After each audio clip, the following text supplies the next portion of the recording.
So hi guys, good morning and welcome to my diary video. At ito na nga siya, ginawa natin siya ng another page in our life. Kasi nga, um, not everyone naman would love to see the life in Europe.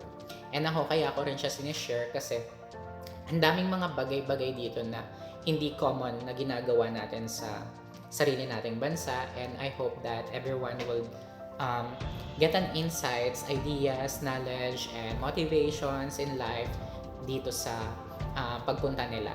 At mas maging mas prepared sila. Hindi kagaya ko na nanginginig sa sobrang lamig. Hindi ko alam na hindi ka pala makalabas ng 30 minutes pa lang. Halos mag-yellow ka na sa labas, di ba?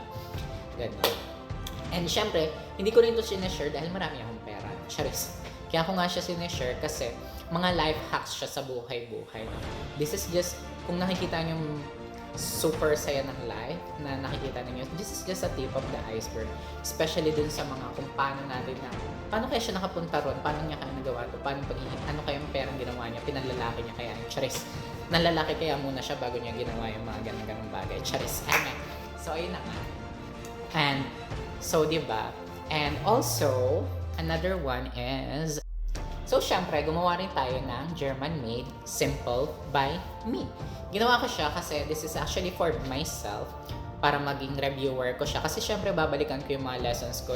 Before ng A1, mag-aaral ako ng A2 ngayon. And it's gonna be helpful, I think, for everybody.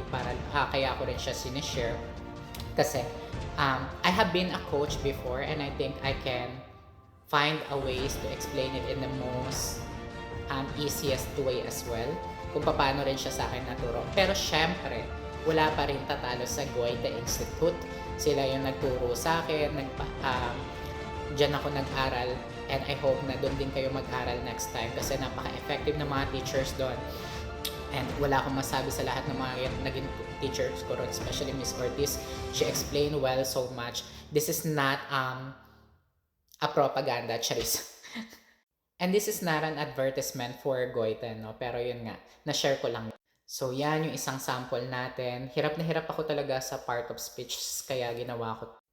Ito pa yung mga sample, take notes na. Like this, we get as dir, ich bin müde. So, yun, at marami pang iba. And I hope that you like and subscribe kung gusto mo pang mas matuto. At I hope that I can be part of your learning as well. But again, thank you again for this content. I hope that you like and share. Love ya all.